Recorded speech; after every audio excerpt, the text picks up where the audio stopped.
Hello, welcome to another edition of Bruce's Kitchen.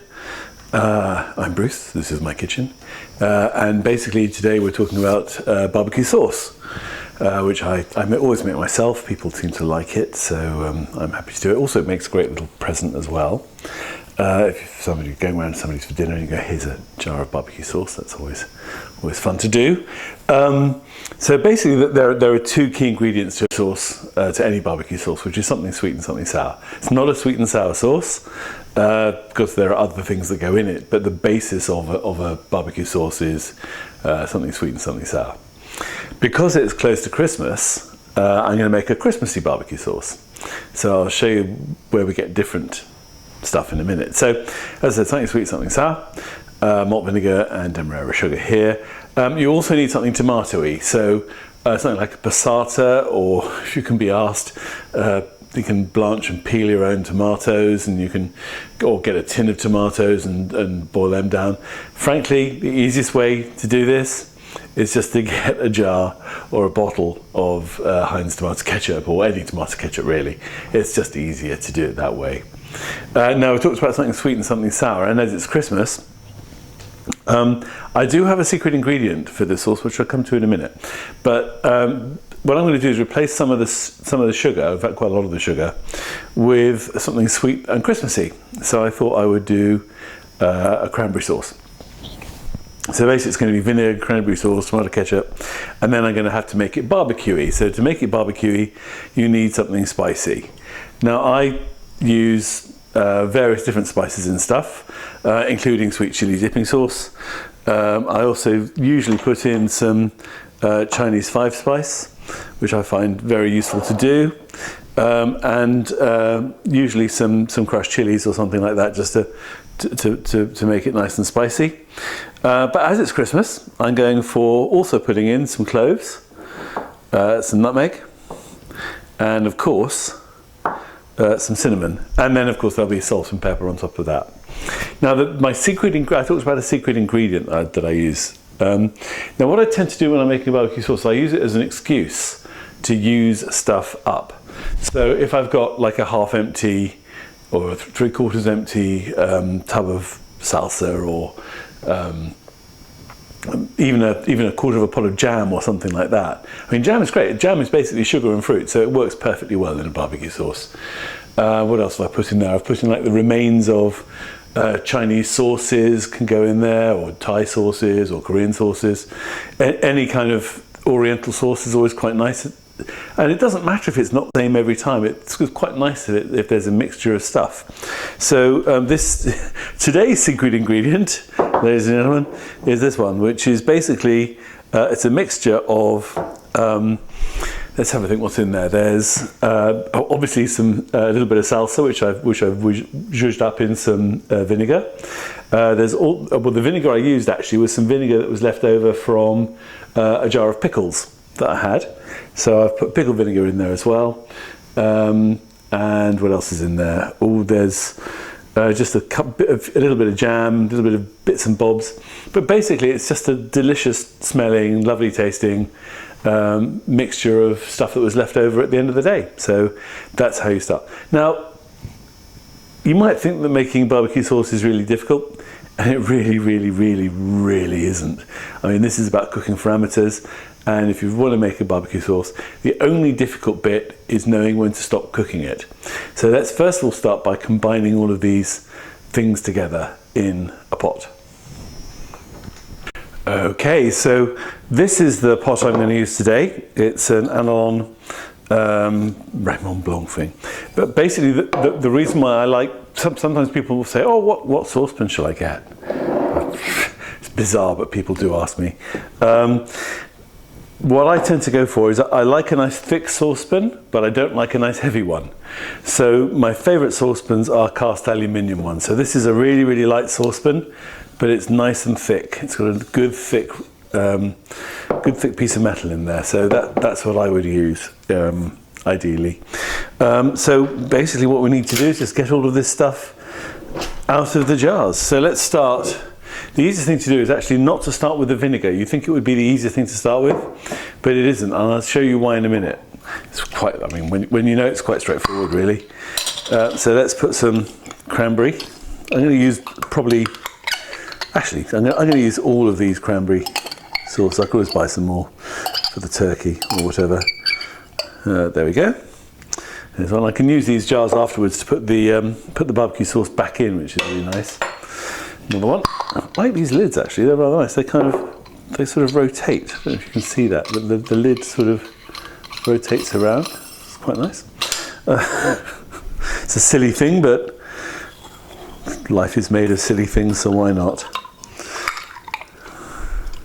Let's just move this bottle of vinegar out. Oh God.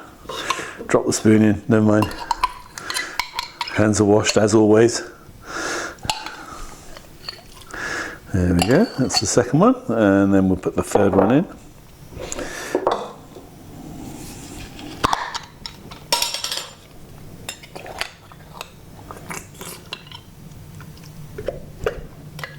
Sounds horrible. It's making I don't know if you can hear it, but it's making really gloopy noises. So this is where the vinegar comes in handy, because what we're going to do now is we're going to get, do you know what, they always put these, I mean, it's nice if you've got chips to do a little bit of vinegar like that at a time. But if you haven't got chips, it's really, really annoying. So I tend actually to have a vinegar bottle on its own and basically just get rid of this horrible plastic thing with a fork. It's quite easy to get out. And then what you can do is, this is where the clever bit comes in. Just put a little bit of vinegar into the jars, close them up, give it a shake, which cleans the jar out, and you get the last little bits remains out. Now, if you're really clever and you don't want to use up too much vinegar at this point, which I don't care about, frankly, you can use the same vinegar in each jar. So you can do that and then move that on to the next jar and pour that into the next jar, this one being clean, and then you give this one a go as well. So there you go. Got all the cranberries out of that. That's quite nice. I'm going to put all these to the side here so that I can wash them up and soak them and get the labels off later. So that'll look nice. What should I do next? I know I'll do some tomato ketchup. Now this is a brand new bottle, so of course I'm going to start, and it's not going to work. So let's get this seal out straight away, and put the lid back on before I shake it. There are people I know who would be looking forward to me shaking a bottle without a lid on, but I shan't do that. There we go. About, I don't know, that's a squirt. Let's do another squirt. There we go. That's lovely. So that's about half a bottle. What's that? That's 605 ml. So I guess 300 ml. It's a little bit of jam I've just noticed there. So I'll get that in there. So that should be nice. That's got the sweet, the sour, the tomatoes. I'm now going to put my secret sauce into the mix. There we go. As I said, that's basically just stuff that was left over. I've got my hands all wet now, so I'm just going to give them a quick rinse.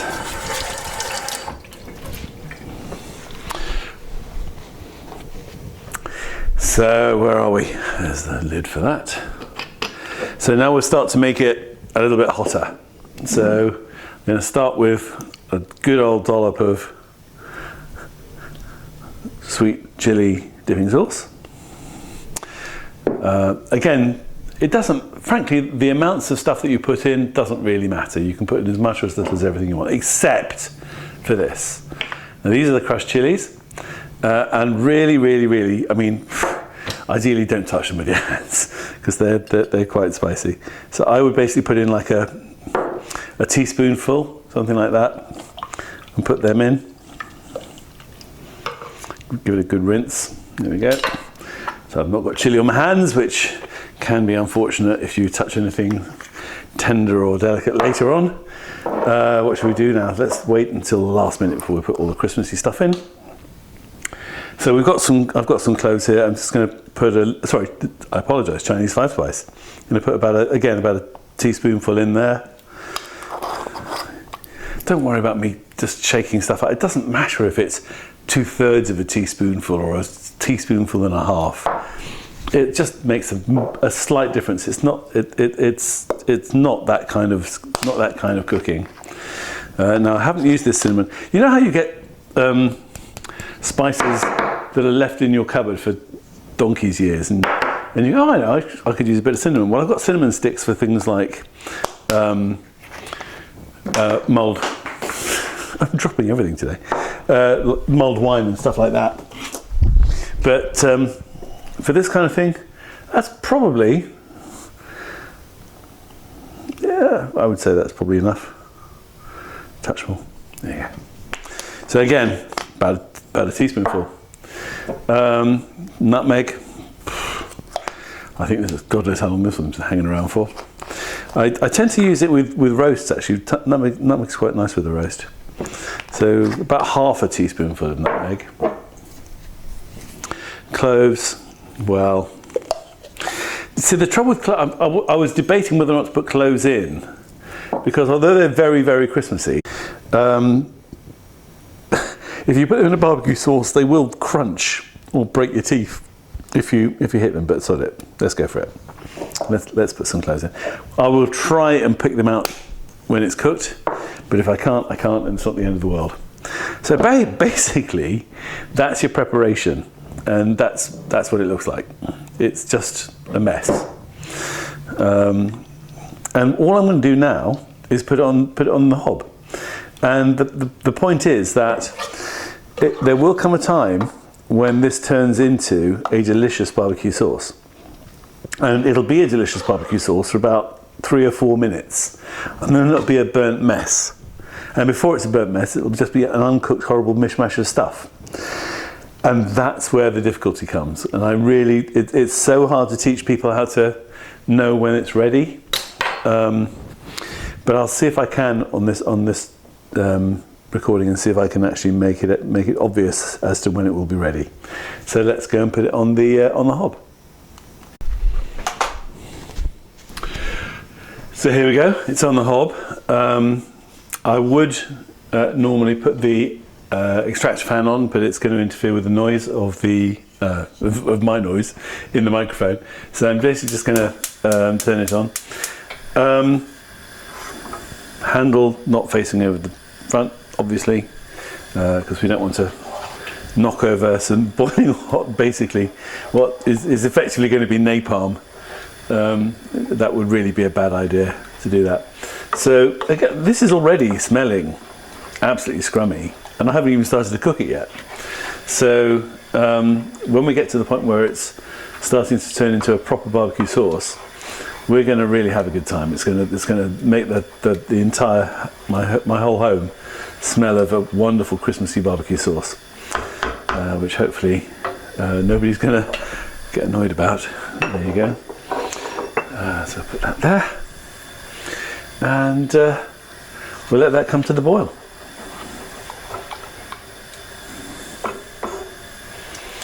Anything else I can tell you about barbecue sauces? I started making barbecue sauces about 30, 40 years ago, when an American friend of mine gave me her mother's secret recipe, which is actually nothing like this one.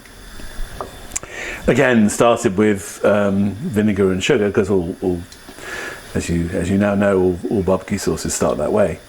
But hers had a lot more things like Worcester sauce in it, and quite a lot more spice, sort of like not hot spices, but spicy spices. And I can mix spice, allspice, that sort of thing. And I just found that a little bit. It didn't do it for me, because I've got a bit of a sweet tooth, and I like a sweeter barbecue sauce than her recipe. So over the years I've gradually changed it. But then my biggest breakthrough came when I think I didn't have any sugar or something, or the wrong sort of sugar. I think I only had white sugar or something like that. And I thought, oh, stuff it. I've got some jam which is just about to go furry, and I chucked that in, and instead of the sugar. And then I tried chucking a whole load of honey in, and the honey barbecue sauce was delicious. But the trouble with honey barbecue sauce is it's really, really expensive. So because you have to chuck a load of honey in. So I stopped doing that. But these specialist barbecue sauces, I just think are absolutely delicious and scrummy. I've taken them around to Thanksgivings and summer barbecues and things like that, and they're just nice if you can either cook Well, actually, what I'll do is I've actually got some ribs. So what I might do is show you how to make some barbecue spare ribs, which would be rather good. Again, my American friend's recipe was quite complicated, and I still occasionally stick to it because it is so good. But hers are triple cooked barbecue spare ribs, and what she used to do was she would, first of all, she would deep fry them in oil until they went nice and brown and crispy. Then she would cook them in a pot in a stock made of some of the barbecue sauce. And then she would smear barbecue sauce on them. Sorry, she'd do that for about 40 minutes. And then she would put them in the oven and then smear barbecue sauce on a grill pan and leave them there for about 20 minutes.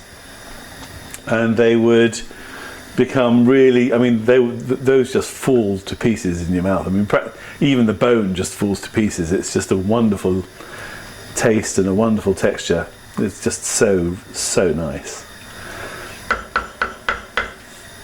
Let's see if we can get you in a bit.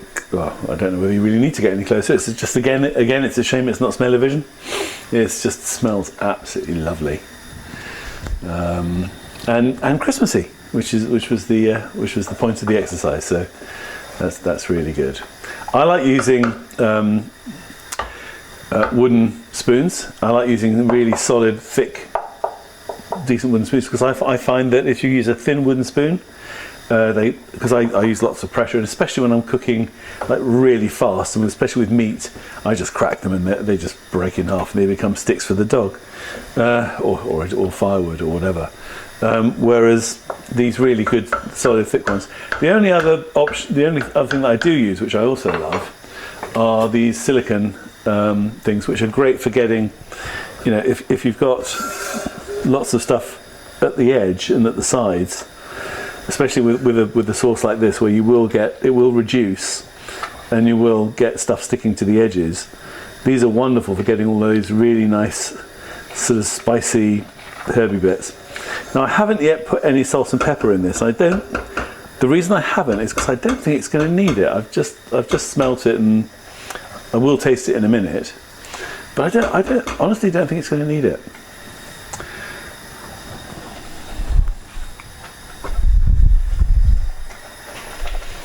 And that's coming up nicely.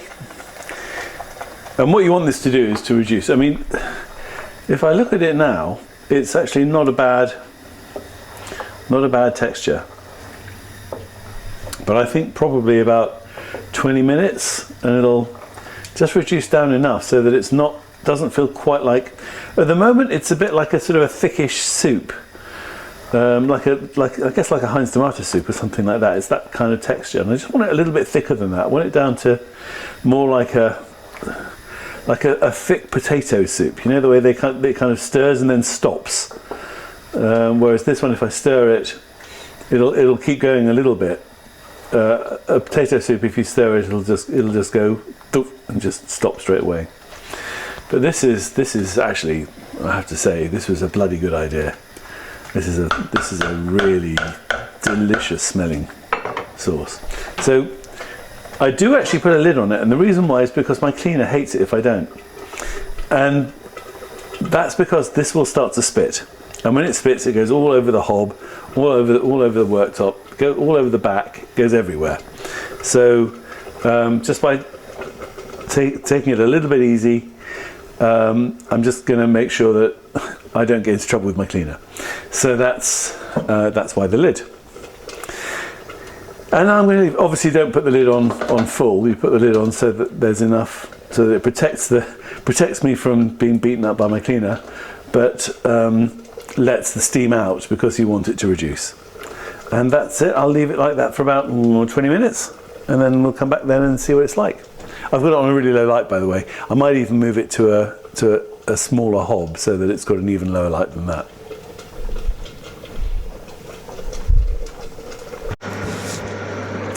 And here we are 20 minutes later. So what I'm going to do now is, first of all, what I'm going to do is turn off the extractor fan so that you can actually hear me slightly better. And I'm going to show you this bubbling away. the bubbles get smaller and smaller as it cooks better and better, and I'm not sure if you can see the bubbles there, so I'm just going to lift this up and show you inside the pan. So those are nice little bubbles in there, and now I'm going to turn it off. It'll keep bubbling for a little bit, and you can see it's reduced probably about, I'd say about a fifth from what it was before.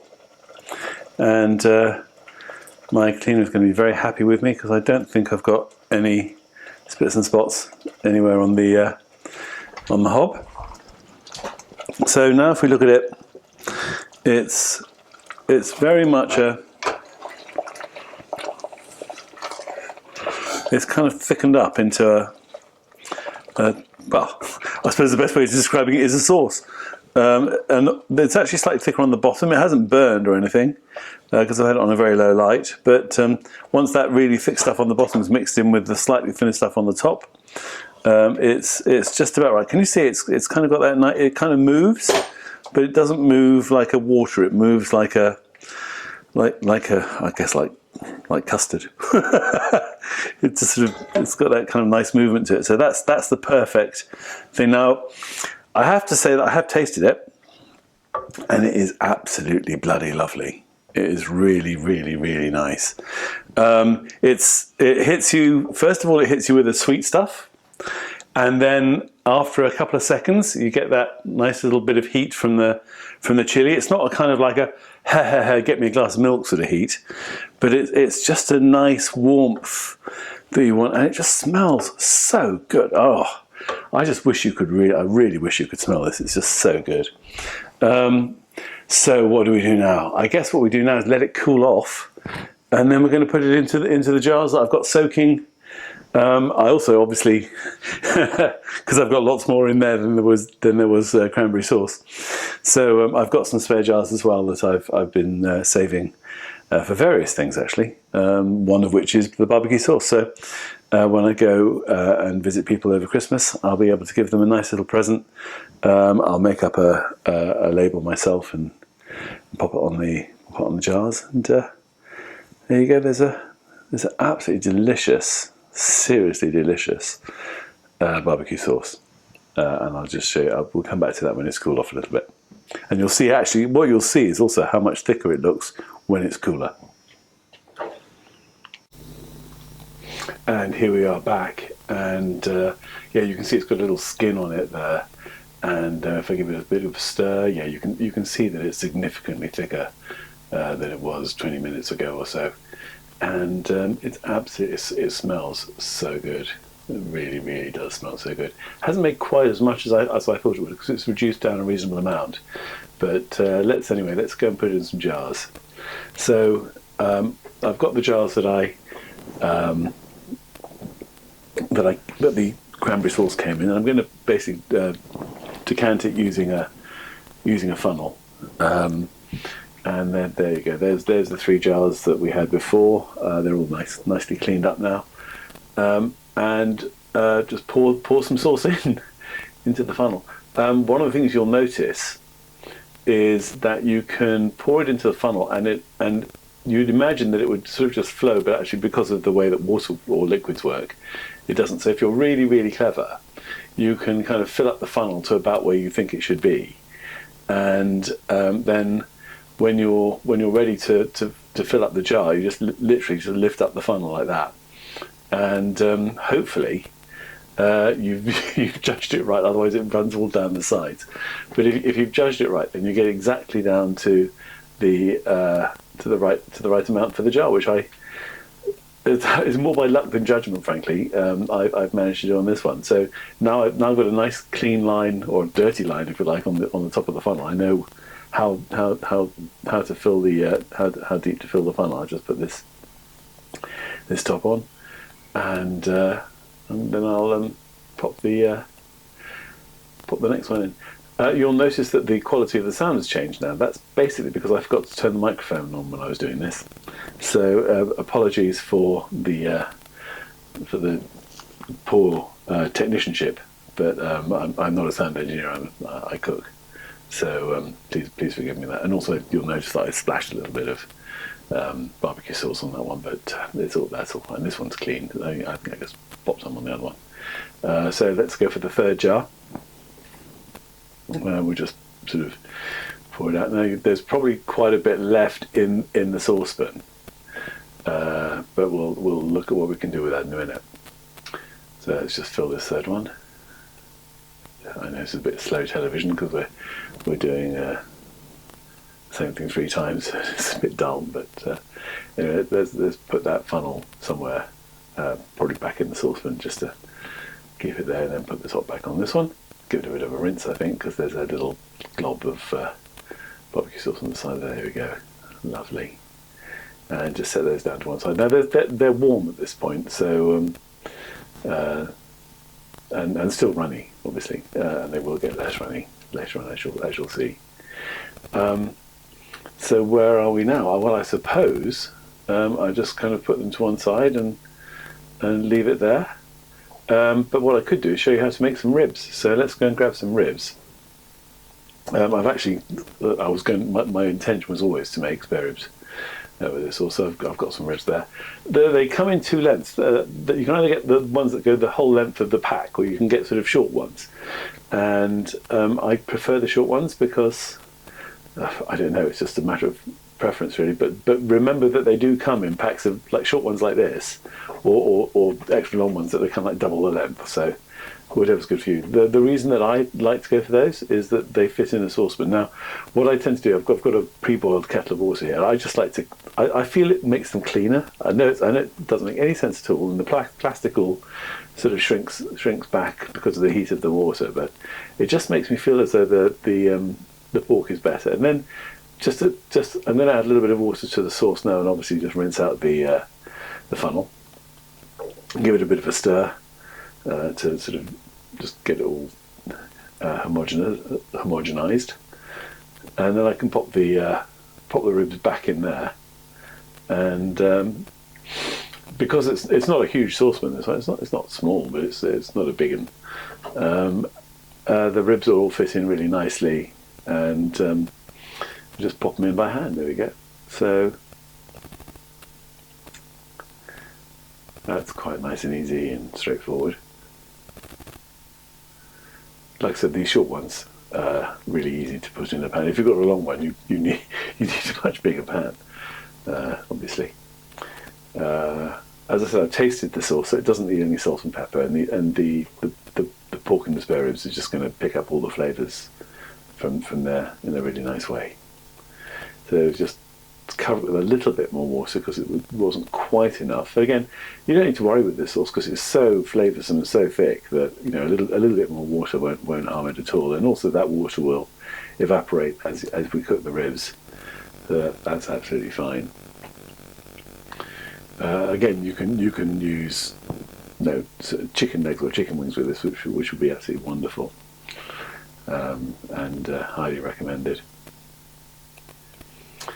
So there you go. You can pressure cook them, or you can cook them in a saucepan, or you can casserole them. But it's now about 5:30. So I'm going to cook them on the hob. I might cheat ever so slightly and put them in a yes, it's getting late. Put them in a pressure cooker, but we'll see how they go. And if they're not coming along fast enough, then I'll chuck them in a pressure cooker. And if you want to see how to cook with a pressure cooker, you can check out my Jewish chicken soup recipe, which is a pretty good guide to how to cook in a pressure cooker.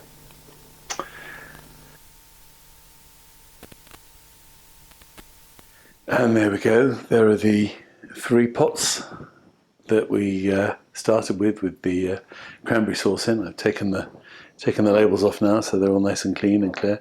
Actually, that's another good thing is they've got these like tester tops which go click. I'll show you in a minute when I open one. And because the barbecue sauce was hot when I put it in there, as it cools, it condenses, so it sucks the top down onto it, and that makes the top not go click when you touch it. So you know that it's all nice and sealed, and it'll stay like that for months. it's a good sauce to keep for quite a while. And obviously, although I've got those 3 pots, I've got another pot, and I've also got the pot that I used for the ribs. So we've got at least, if we're selfless, we've got three good Christmas presents. If we're selfish, we've got at least one. So let me show you. One. Actually, what I'll do is I'll get a spoon so you can see the consistency of the sauce as well. Just get a little teaspoon and open one up. Sorry, just kick the camera there. Okay, so let's start with this one. Why not? It's closest. Here we go. Yeah, there's the thing. So now it's got a clicky thing, and remember it was sort of fairly free flowing before. Well, it's now a nice kind of saucy.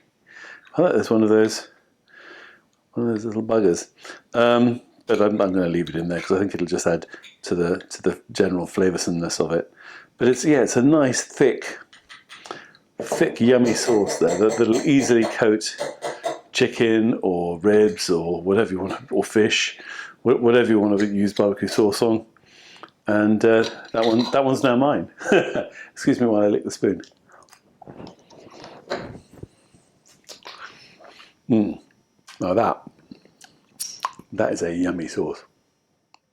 That is a very yummy sauce, and it tastes like Christmas. And there we have it, the most delicious steamy bowl of Christmas barbecued spare ribs.